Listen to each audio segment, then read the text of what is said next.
दोस्तों हमने इंडिया में एक स्मार्टफोन का राइज देखा, कई सारे लोगों ने मोबाइल फोन्स के बारे में बात करी और सच बात ये कि आज के समय में स्मार्टफोन्स का जो डाउनफॉल होता है वो ऑलरेडी यहाँ पे शुरू हो गया। और हाँ 2026 में आईडीसी और काउंटरपॉइंट की रिपोर्ट माने तो यार ये ईयर ग्लोबल स्मार्टफोन्स के लिए सबसे ज्यादा बेकार होने वाला है। लेकिन ये देख के समझ में आता है कि एक चीज का जब अंत होता है तो दूसरी चीज यहाँ पे शुरू होती है। चलिए कहानी को शुरू से शुरू करते हैं। सबसे पहले बात करते हैं आपके मोबाइल फोन्स की। एक जमाना था जब हमें नोकिया के मोबाइल फोन और यहाँ पे आपको सैमसंग का मोबाइल फोन देखने को मिलता था। इवन यहाँ पे मोटरोला भी धीरे धीरे पॉपुलर था, एलजी देखने को मिलता था। और एक जमाने में हम सिर्फ ब्लैक एंड व्हाइट वाले फीचर फोन्स को ही यूज करते थे, सिर्फ कॉलिंग वगैरह के लिए। इंडिया में सिर्फ 2G चलता था और चैटिंग के नाम पे सिर्फ SMS हुआ करते थे। उसके बाद धीरे धीरे कलर्ड स्क्रीन के मोबाइल फोन आए और धीरे धीरे मोबाइल फोन के अंदर 2G 2.5G GPRS जैसी कनेक्टिविटी आने लगी, जिसके बाद मोबाइल फोन में कम से कम इंटरनेट चल जाता था। और उस जमाने में जिस फोन में इंटरनेट चलता था उसे स्मार्टफोन कहा जाता था। टेक्निकली यहाँ पे एक वेब ब्राउजर होता था। ज्यादातर केसेस में कई नोकिया के फोन के यूजर ओपेरा वेब ब्राउजर को यूज करते थे। और हाँ स्मार्टफोन के नाम पे सिर्फ फीचर फोन में अगर किसी ने 2-3 जावा वाली ऐप ही डाल दी, 2-3 गेम डाल दी, वो बहुत बड़ी बात मानी जाती थी। और उस जमाने में टॉप ऑफ द लाइन जो फोन माना जाता से प्रॉपर स्मार्टफोन कहा जाता था ना, वो यार ब्लैकबेरी हुआ करता था। ब्लैकबेरी का मैसेंजर था, यहाँ पे इंटरनेट चला सकते थे, QWERTY कीपैड देखने को मिलता था, लोगों को मजा आता था और ये चीज बहुत ही ज्यादा प्रीमियम लेवल की थी और बिजनेस एंटरप्राइज को कंसिडर करते थे। और हाँ उस जमाने में इंटरनेट से अगर एक मोबाइल फोन से कनेक्ट हो रहे तो बहुत बड़ी बात मानी जाती थी, क्योंकि इंटरनेट जितना सस्ता आज से कई गुना महंगा हुआ करता था, क्योंकि उस समय कॉलिंग का भी पैसा लगता था, उस केस में इनकमिंग कॉल का भी पैसा लगता था। लेकिन कहानी में 2007 में एक शिफ्ट आता है जब एप्पल अपना आईफोन लाती है। एप्पल का आईफोन एक तो टच स्क्रीन होता है, टच स्क्रीन डिवाइसेस पहले भी थे, लेकिन आईफोन के बाद टच स्क्रीन का इंटरेक्शन चेंज हुआ। दूसरी बात है कि आईफोन को प्रेजेंट किया गया इंटरनेट कम्युनिकेटेड डिवाइस। उस आईफोन को आईपॉड भी रख सकते थे और एक सेंट्रलाइज्ड डिवाइस बना एप्पल के इकोसिस्टम के लिए, यानी कि इंटरनेट से कनेक्ट करना है और एक ऐसा फोन चाहिए जो इंटरनेट से चलने के लिए परफेक्ट हो, तो वो आईफोन था। और वहां से एक रिवॉल्यूशन शुरू होता है। इवन उस जमाने के जितने भी पुराने फोन्स थे और उसके बाद के जितने भी फोन से एक बहुत बड़ा डिफरेंस आता है। उससे पहले मेजॉरिटी फोन्स कीपैड हुआ करते थे, टच स्क्रीन फोन्स होते थे, लेकिन सॉफ्टवेयर एक्सपीरियंस नहीं था। वेब ब्राउजर का यूज किया जाता था इंटरनेट के लिए और एप्स छोटे मोटे गेम्स तक ही लिमिटेड थी। जैसी एप्लीकेशन का फॉर्मेट हमें आज देखने को मिलता है वैसी चीजें बिल्कुल भी एक्सेस नहीं करती थी। और हाँ उस जमाने में एंड्रॉइड भी यहाँ पे अपना खुद का एक मोबाइल फोन बना रहा था, लेकिन वो भी ब्लैकबेरी से कम्पीट करने के लिए कीपैड वाला फोन बना रहे थे। आईफोन के लॉन्च के बाद उन्हें समझ में आया कि यार वो बिल्कुल गलत डायरेक्शन में टच स्क्रीन बनाना चाहिए। 2008 से एंड्रॉइड फोन्स भी मार्केट में आना शुरू होते हैं। और अगर हम लोग बात करें इंडिया में प्रॉपर तरीके से स्मार्टफोन्स की एंट्री कब होती है, तो वो अराउंड 2010 के टाइम पे होते हैं, जब धीरे धीरे मेन स्ट्रीम होते हैं। आईफोन अपना 4 और आईफोन 3GS जैसे मॉडल्स इंडिया में निकाल चुकी होती है, जो धीरे धीरे पॉपुलर होते हैं, लेकिन उस जमाने के हिसाब से वो काफी महंगे होते हैं। दूसरी बात, उस जमाने के हिसाब से एंड्रॉइड फोन तो आपको देखने को मिलते हैं, लेकिन सैमसंग जैसी कंपनी भी सस्ते महंगे फोन निकालती है।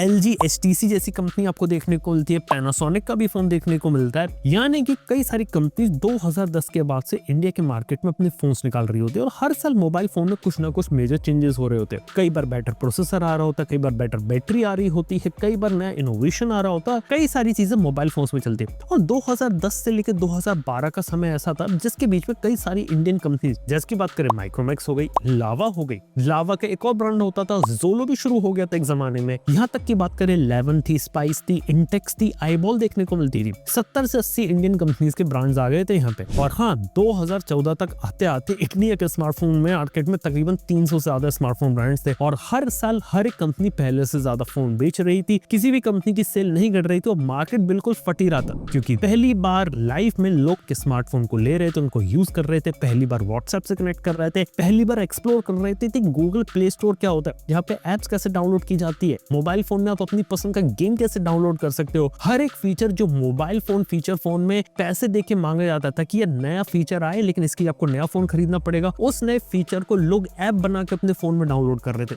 कहानी बहुत अच्छी चल रही थी। लेकिन 2014 के अराउंड इंडिया में चाइनीज कंपनीज की एंट्री होती। सिंपल सी बात है कि जितनी भी इंडियन कंपनीज थी मार्केट के अंदर, वो फोन्स क्यों बेच पा रही थी, वो सस्ते में बेच रही थी। LG HTC सैमसंग के फोन महंगे आते थे, माइक्रोमैक्स कार्बन इंटेक्स इनके फोन सस्ते आते थे, प्लस ये कंपनीज अपने फोन को चाइना से उठा के ले आती थी, अपना लोगो लगा के बेचती थी। ये बिल्कुल इनका सिंपल सा मॉडल था। लेकिन जब चाइनीज ने बात देखी तो चाइनीज खुद आने लगे और 2014 एक मार्केबल ईयर बनता है जहां से Xiaomi की एंट्री, Vivo की एंट्री, यहाँ तक की बात करें तो OnePlus की एंट्री होती है। और हाँ 2014 से लेकर 17 तक इंडिया के स्मार्टफोन मार्केट बहुत ज्यादा क्राउडेड हो जाता है। बहुत सारी चाइनीज कंपनीज जैसे जियोनी, कोलपैड, लीको भी एंटर मेकर होते हैं, और उस जमाने में हर 3 से 6 महीने में कुछ ना कुछ नया था मार्केट में, कोई नई कंपनी आ रही थी। कभी मीजो अपने एक तरीके का फोन ले आती थी, कभी कूलपैड अपने फोन में कुछ कमाल की चीज ले आती थी, और लीको जैसे ब्रांड की बात क्यों ना करे, ये एक ऐसा ब्रांड था जिसे टोटली क्लियर बोला चाहता था, यानी कि 25-30 हजार 40 हजार के फोन में जो चीज है वो हम 15-20 हजार में आपको दे देंगे, और लोगों ने चीज बिल्कुल पसंद करी। हालांकि बात ये कि उस जमाने में इतना कंपेटिटिव मार्केट था, सस्ता देने में लोगों ने इतना विश्वास कर दिया कि कंपनी ही बंद हो गई।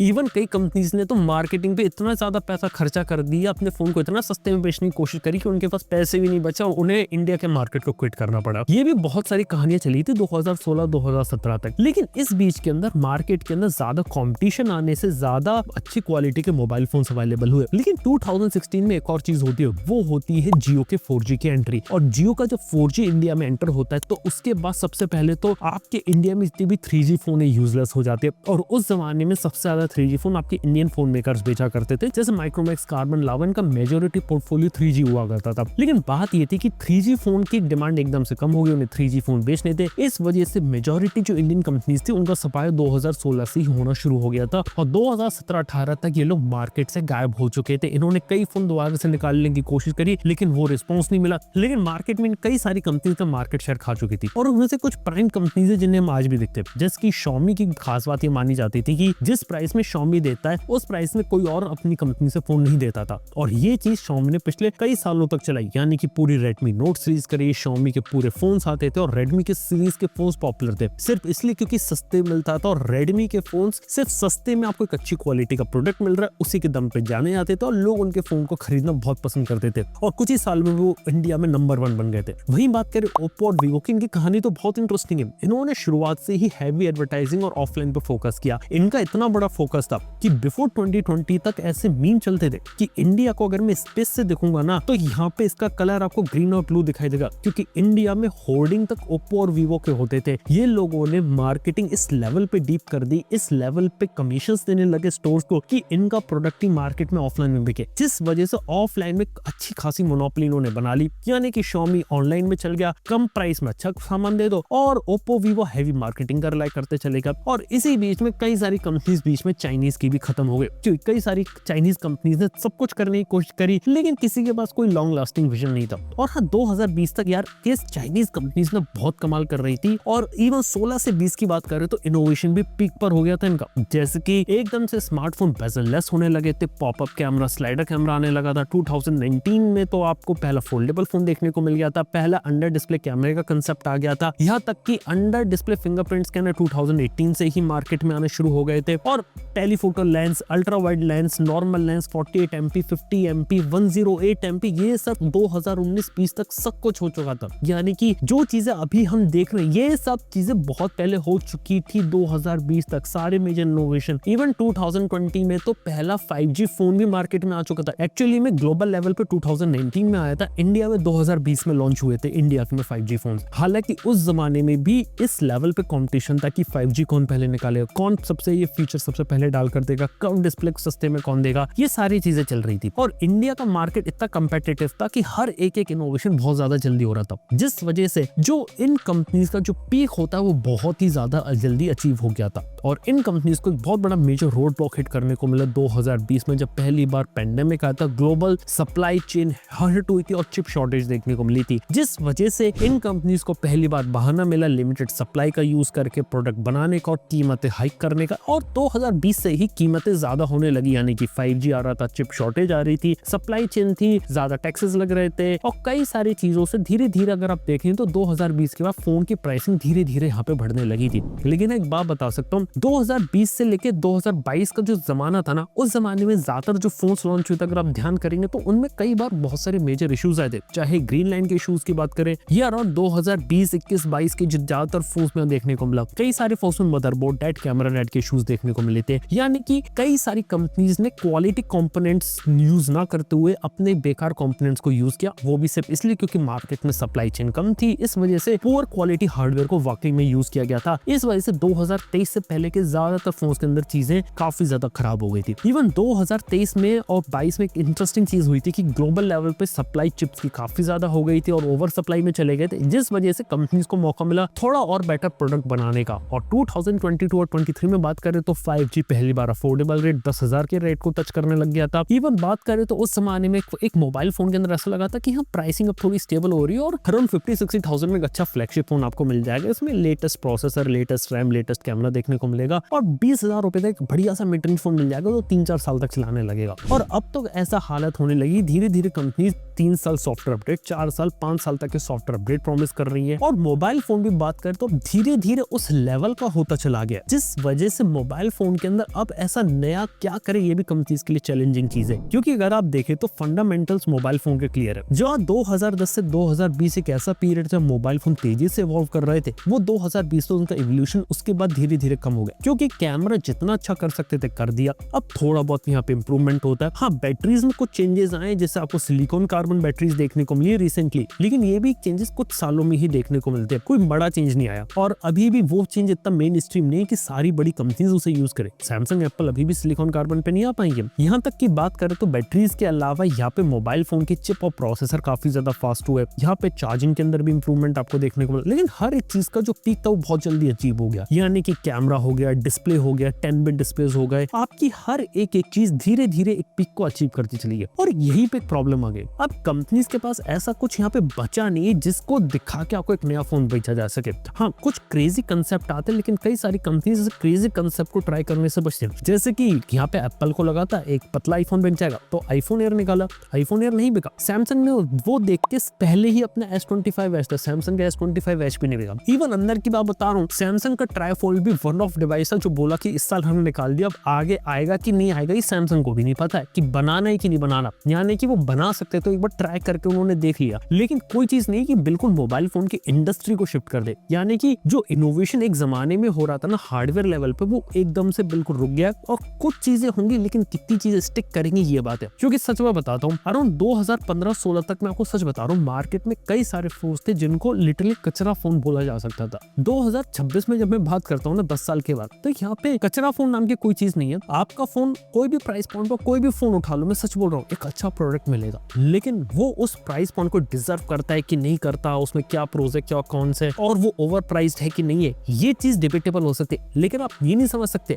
कि 20,000 रुपए में आपको बिल्कुल ही घटिया प्रोडक्ट मिलेगा जो आपका साल भर भी साथ नहीं देगा या 2 साल में खराब हो जाएगा। आज भी अगर आप 20,000 रुपए का कोई भी मोबाइल फोन ले लो किसी भी कंपनी का, ऑलमोस्ट आपको 2-3 साल आराम से निकाल देगा। उसमें अपडेट वगैरह भी आएंगे और बिल्कुल कोई दिक्कत नहीं आने वाली, और अपडेट आना बंद भी होगा तो भी उसके 1-2 साल भी तब भी निकाल देगा वो। यानी कि 3 से 4 साल आराम से डिवाइस यूज किया जा सकता है। और आराम से सबसे सस्ते वाले फोन की मैं बात कर रहा हूँ, अगर वो इस लेवल का हो रहा है जो कि 15-20 हजार की मैं बात कर रहा हूँ, तो ये बहुत बड़ी चीज है। जिस वजह से सीधी बात है कि ऑन एन एवरेज इंडिया में एक स्मार्टफोन का रिफ्रेश साइकिल 3 साल प्लस हो चुका है 2026 में, जब हम ये बात कर रहे हैं। यह बात सीरियसली हो जाती है और धीरे धीरे से 4 साल या 5 साल जा सकती है, क्योंकि लिटरली मोबाइल फोन में अब ऐसा कुछ बचा नहीं कि जिसके लोग नया फोन ले। और पुराने फोन अब इतने स्टेबल हो चुके हैं और जो कचरे फोन का जमाना है तो खत्म हो चुका है, तो क्वालिटी प्रोडक्ट तो यहाँ मिल ही रहा है। हालांकि ओवर प्राइस्ड है कि नहीं ये डिबेटेबल चीज तो हमेशा रहेगी, लेकिन एक ऐसा पॉइंट आ चुका है जहाँ पे आप आंख बंद करके भी कोई फोन ले ले, आपको एक डिसेंट प्रोडक्ट तो मिल जाएगा। कुछ चीजें कम ज्यादा हो सकती है उसमें, लेकिन प्रोडक्ट आपका चलता रहेगा। लेकिन 2026 में ना कुछ और चीजें हुई। सबसे पहले तो ये चीज पिछले साल ही शुरू हो गई थी, जो कि ग्लोबल लेवल पे जो रैम की शॉर्टेज थी, यानी कि एक हाई बैंडविड्थ मेमोरी की रिक्वायरमेंट होती है सर्वर साइड में, और दुनिया की जो टॉप 3 कंपनीज वो डायरेक्टली अपना जो मेजोरिटी जो माल रहता है वो सीधे यहाँ पे अपने एआई सर्वर पे ले जा रही है। और एआई सर्वर की डिमांड अब इतनी ज्यादा है यहाँ पे कि हर कोई एजीआई अचीव करने में लगा हुआ है और सबसे ज्यादा डेटा सेंटर सर्वर्स ओपन करना चाहता है। इस वजह से आने वाले 2029 तक की जो रैम्स होती है बिक चुकी है, जिस वजह से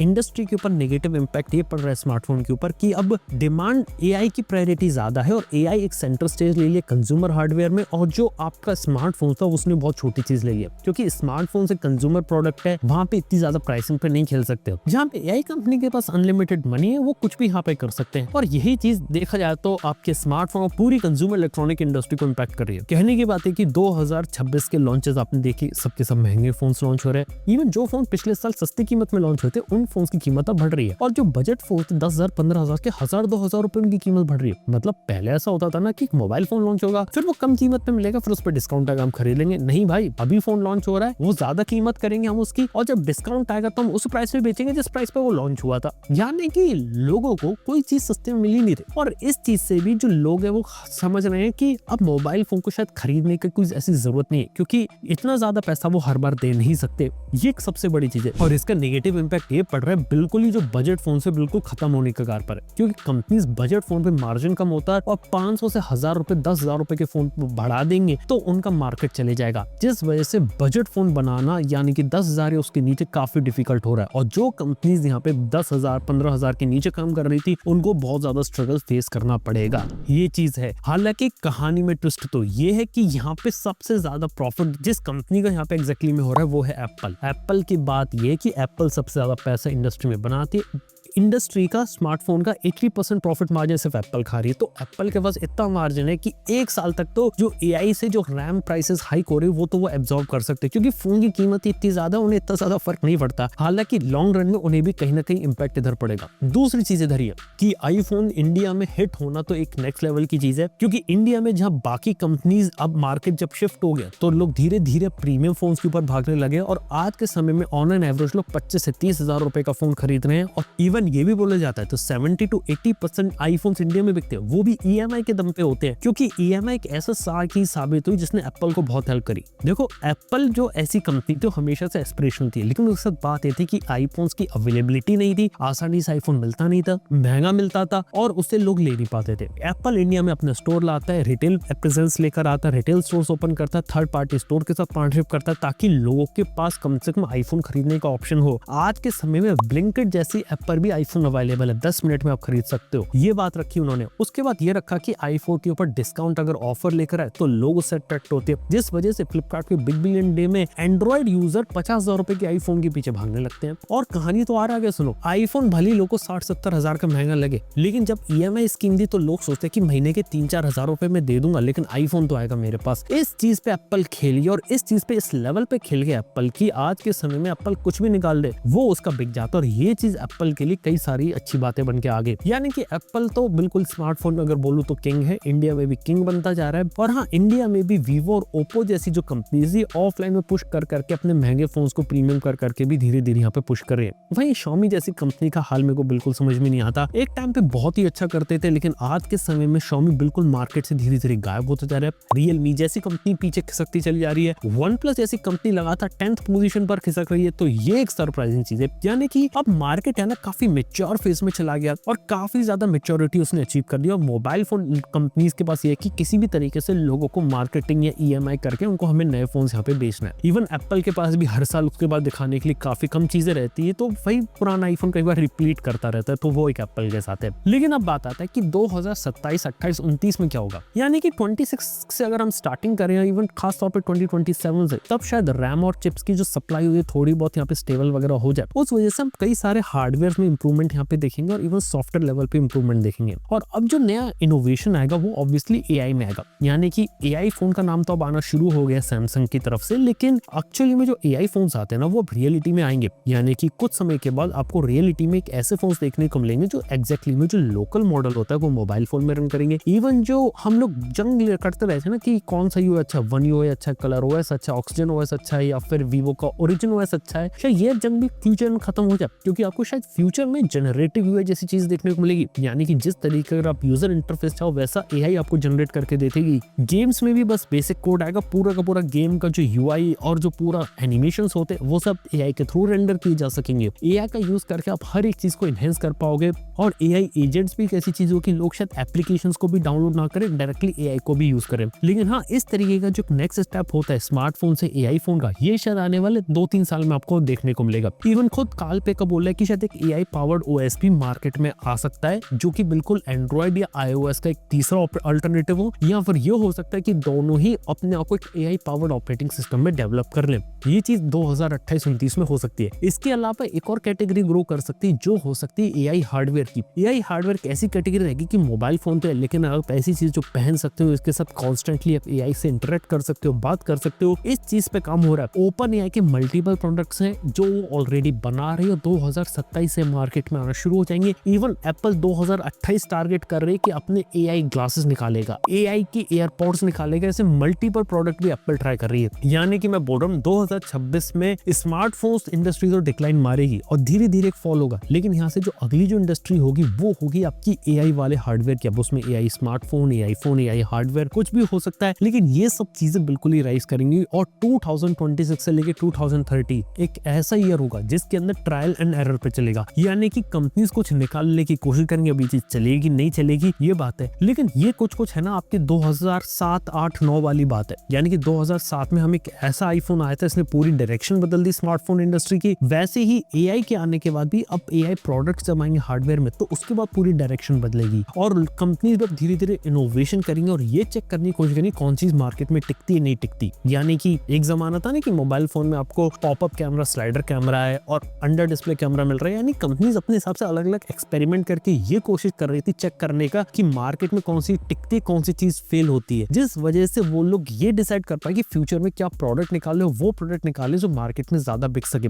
और यही चीज अब यहाँ पर होने वाली है। हालांकि एक बात ये कि यहाँ पे जो भी स्मार्टफोन कंपनी अब अपने आप को AI के हिसाब से, फ्यूचर में जो AI हार्डवेयर सेगमेंट के हिसाब से अडेप्ट नहीं करेगी, उनकी हालत भी पास्ट में जो नोकिया या फिर आपके सोनी या LG के साथ हुआ वैसी हालत हो सकती है। क्योंकि कई सारी कंपनीज ने रेसिस्ट करना बंद कर दिया जो एक जमाने में फीचर फोन पे बाय करती थी, और स्मार्टफोन के रिवॉल्यूशन के बाद फीचर फोन कंपनीज यहाँ पे काफी ज्यादा खत्म हो गई। जिसके बाद अब AI का जो दौर आएगा तो यहाँ पे स्मार्टफोन कंपनीज के लिए काफी खतरे वाली बात हो सकती है आने वाले कुछ साल। देखते कौन सी कंपनी यहाँ पे टिकती है, कौन सी कंपनी यहाँ पे गिरती है। और एक्सपेक्टेशन तो है कि 2026 में कंज्यूमर इलेक्ट्रॉनिक्स में ड्रॉप आएगा, लेकिन शायद 2027-28 में AI हार्डवेयर के आने के बाद और सप्लाई चेन अगर इंप्रूव होती है तो ऐसे प्रोडक्ट आपको देखने को मिलेंगे मार्केट में जो शायद बिल्कुल ही नेक्स्ट लेवल की चीज हो, लेकिन हमें बिल्कुल ही फ्यूचरिस्टिक चीज है। इसके लिए हमें काफी ज्यादा इंतजार करने की जरूरत है। बाकी आप लोग इस बारे में क्या ओपिनियन नीचे कमेंट बता सकते हो। थैंक यू बने रहने के लिए। मैं आपसे मिलता हूं अपने नेक्स्ट वीडियो के अंदर। Good bye.